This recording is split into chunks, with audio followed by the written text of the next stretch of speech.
What's up, YouTube? It's your boy Smooth Malku coming at you with another Diablo 4 video. Patch 1.1 is now live. This is the patch that is getting ready for Season 1, Season of the Malignant, on Thursday, July 20th.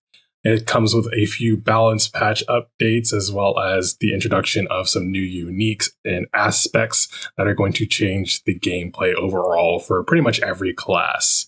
I'm only going to cover the sorcerer changes in this video. If you want to know more about the patches themselves, I will leave a link in the description for you guys to check it out yourself. There's a lot to go over though, so let's go ahead and get into it. In regards to sorcerer, we got the new unique wand, the Oculus. It gains the effect of the teleport enchantment for free when you invade using teleport enchantment. You are taken to a random location. So basically what this is saying is while you have this wand equipped, whenever you teleport, whenever you evade, you will teleport instead. However, you will only go to a random spot. You cannot determine where you will teleport to. The wand itself also does not have any offensive affixes on it, unfortunately. It is all affixes to do with the teleport itself. I will have a picture show up right here so you guys can see it for yourself. As far as aspects go, we've got a couple general aspects that are being added to the game. Audacity, which is a utility aspect. When there are at least 5 close enemies, you stun them for 2 to 4 seconds. This can only occur once every 20 seconds. This will be a fun aspect to use in tandem with aspect of retribution, which does increase damage to stunned enemies and has a chance to stun distant enemies. So you can get that increased damage bonus when fighting against stunned enemies altogether.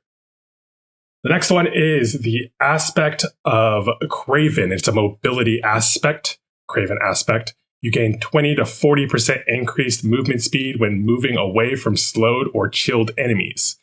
You compare this with Asu's Heirloom, for example, to increase your critical strike chance even more when moving away from slowed or chilled enemies.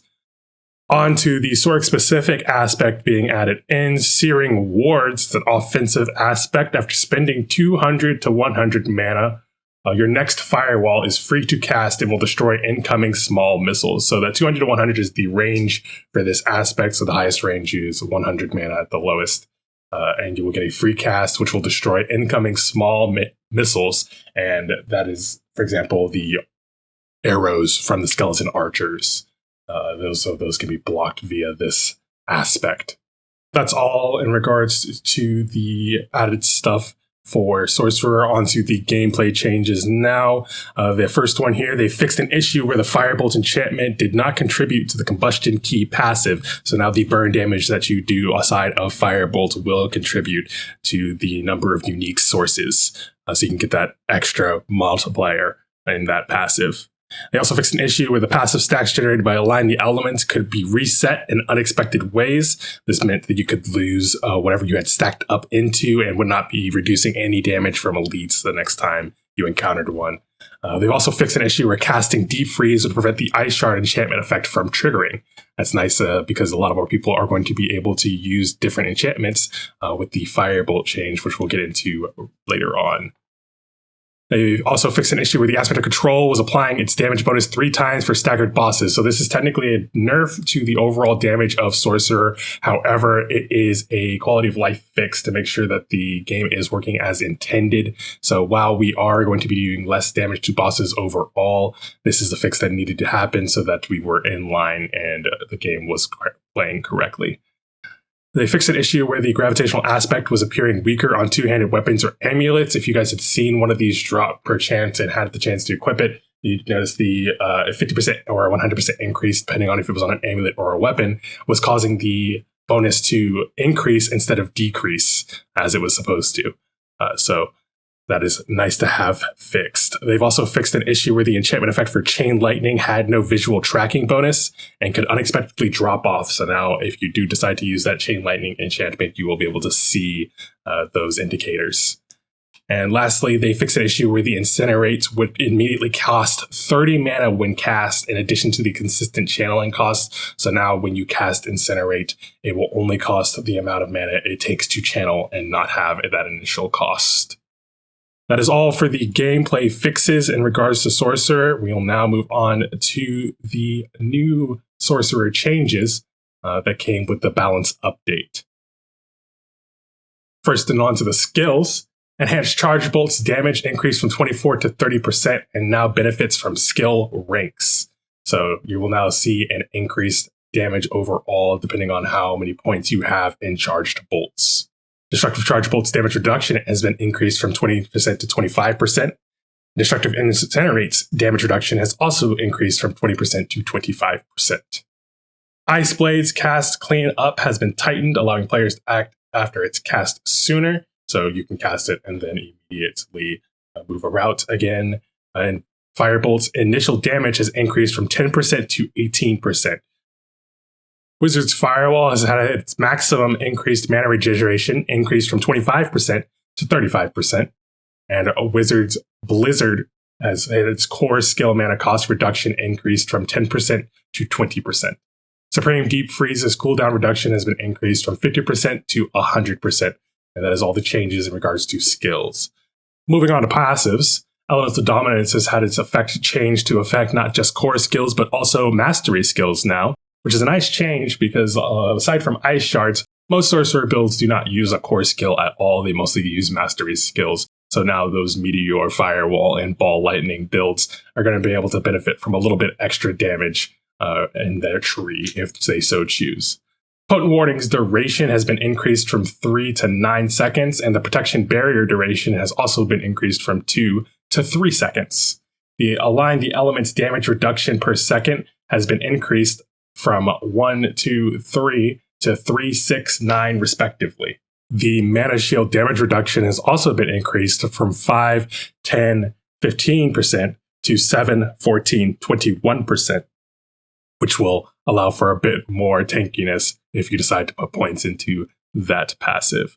The Devouring Blaze bonus critical strike damage has been reduced from 10, 20, 30% to 7, 14, and 21%. They're trying to move more or less of the power out of critical strike damage as a whole and into just the pure damage bucket, which means that there is now a chance that a lot of builds will switch out that Firebolt enchantment for something that will fit their build a little bit better.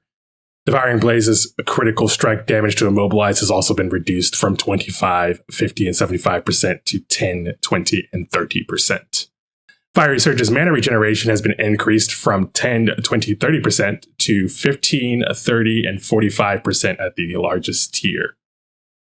Onto the Paragon, there's only one glyph change. The Destruction glyph now affects all damage instead of just core skills. So if you are trying to figure out what to put in for your 5th glyph slot, 5th or 6th, you might want to try out the Destruction glyph now.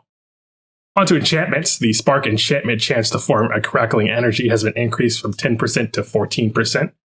Frozen Orbs enchantment chance has been to cast has increased from 20% to 30%. Incinerate's enchantment cooldown has been reduced from 18 to 14 seconds. And Hydra's enchantment mana threshold has been reduced from 300 to 200. That is all for enchantments. Onto the legendary aspects. Aspect of Efficiency mana cost reduction has been increased from 10 to 20% to 15 to 25%, and it now also affects mastery skills. So if you are having an issue with mana on your Sorc build, you might want to take a look at Aspect of Efficiency. Aspect of Armageddon has had its damage increased from 0.205 and at the highest tier 0.25 to 0.35 and 0.4 respectively.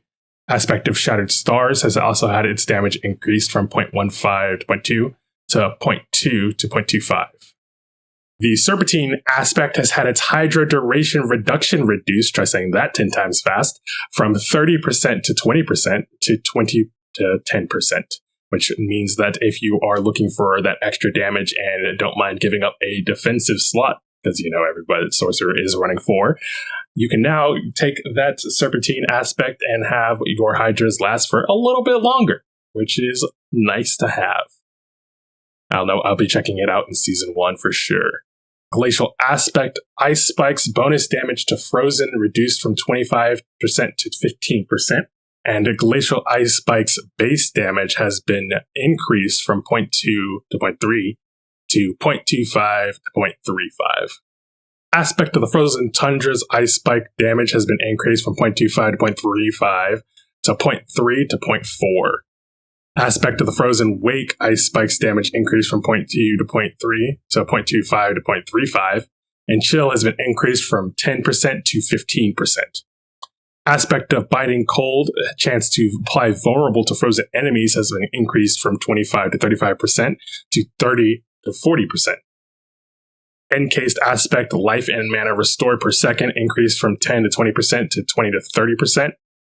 And the Stable Aspect, chance for a free cast, increased from 5 to 10% to 7 to 12%. Messing around with this aspect a bit myself, and that increased chance to cast is definitely nice to have. Aspect of Splintering Energies, chance to spawn an additional Lightning Spear, has been increased from 11 to 20% to 41 to 50%. And Aspect of the Unbroken Tether, chance for additional Chain Lightning Chains, has been increased by a total of 5% across. That's it for the aspects. We're on to the items. The Gloves of the Illuminate Fireball damage reduction reduced from a range of 65 to 75% to a 55 to 65% range. So not an overall gigantic change, but it is a better change overall. We hope to eventually see this reduction reduced all the way and not included at all, because currently it makes Fireball just completely useless if you're wearing these gloves. It's at the point where you might as well just not use Fireball. You'd be doing more damage, not casting it at all. Asu's Heirloom, critical strike chance for movement speed, has increased from 15 to 25% to 20 to 30%. I've actually had a chance to test this in game as well, and it's actually really, really nice having that increased critical strike chance overall. Isadora's Overflowing Cameo chance to release a Lightning Nova has been increased from 10% to 15%. That's all in regards to the sorcerer changes, and on to, last but not least, the general changes for this patch. As far as aspects go, Aspect of Disobedience has had its maximum stacks reduced from 100 to 60, reducing maximum bonus armor percentage from 25% to 50% to 15% to 30%. If you currently have this aspect imprinted on a piece of gear, the range has not changed. I don't know if this is a change that will go into effect later on, or if this is only going to affect aspects that have not been changed. It won't matter though, because everyone will have to find the aspects again starting on season 1. But who knows, your Eternal character that has this already slotted might keep the old range until they either decide to fix it or not. Aspect of Retribution's bonus damage to stunned has been reduced from 20 to 40% to 10 to 20%, so they basically cut this in half. This is probably to account for the increase to stun damage that has been put in other places. The Exploiter's Aspect bonus damage to Unstoppable has also been reduced from 20 to 50% to 20 to 40%, so the upper tier has just been reduced by 10%. Lastly, Starlight Aspect has had its Resource Restoration increased from 10 to 20 to 20 to 40. And for those of you that do not know, this is the aspect that restores primary resource for every 25% of your life that you heal. So this would be pretty nice if you are constantly healing yourself. The items that have been changed, the Butcher's Cleaver Slow has been increased from 40 to 75% to 61 to 75%. And the drop rate has been adjusted in regards to ancestral and sacred items in Nightmare Dungeons has been increased by 5% overall. And they removed a 20% chance to drop an extra equipment item from elite monsters outside of Nightmare Dungeons and Helltides. I feel like this is just them trying to get the loot out of the open world in the endgame and into those Nightmare Dungeons that they really want us to farm, especially since they have also increased the chance for an extra equipment item from elite monsters in Nightmare Dungeons and Helltides by 10%. And they've also increased the number of rare items you get upon completion of a Nightmare Dungeon to 3. This is up from 1 rare item, and now you have a 50% chance to drop a secondary legendary item upon completion. Monsters have had their HP scaling increased from 85% to 100% per party member that you add while playing. I find this to be a particularly interesting change, seeing as how the game is built around the idea that you want you to play in a party of other people. But this just goes to show that they are trying to make the game as a whole a little bit more difficult and a little harder to just run through. They've also increased the effectiveness of greed shines throughout the game, and world bosses will now drop potions more often. There are a lot of item affix changes in these patch notes, and due to the number of them, I'm not going to go over them all independently. However, I will highlight some of the more important ones. For example, you can now get lucky hit chance while you have a barrier on all classes, not just sorcerer. And mastery skill damage has been added to sorcerer weapons. It can now roll in tandem with core skill damage.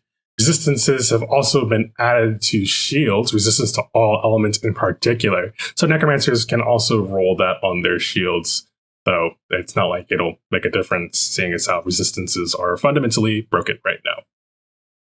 The core stat bonuses on weapons have been nerfed down from 50% stronger when on weapons to 25% stronger. This is for every core stat: strength, dexterity, intelligence, and willpower. They've also reduced cooldown reduction by 30% across the board, as well as the imbuement skill cooldown reduction and the trap skill cooldown reduction.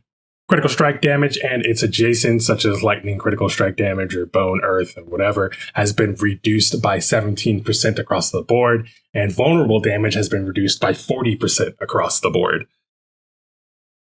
Critical strike and vulnerable damage on items has been reduced as well, with critical strike damage being reduced 50% and the vulnerable damage being reduced by 65%. This is specifically in the inherent rolls on weapons, so swords and crossbows, respectively. There are a bunch more damage increases and reductions for armor and damage reduction that have been changed as well, but I recommend you guys go into the patch notes directly and check out those if you are interested. I'll also put up a screenshot here so you can pause the video if you want to. But aside from that, it seems like they are really trying to pull back on overall power in the game right now and try to get everyone around a similar level in regards to performance, as well as bring the entirety of the player base down in power scaling. They seem to want a slower, more dangerous end game to be viable, and with the clearing of tier 100s being significantly harder now as these changes have been in effect, we probably will see the race to tier 100 be a little bit more difficult in season 1. I don't know about you guys, but I am personally looking forward to it. If you guys have any comments or questions, please be sure to leave a comment below. And if you did enjoy this video, please be sure to leave a like. We'll be back again once season 1 hits with a little bit of what our thoughts are once we've played a bit. But until then, I will see you all in the next one. Peace!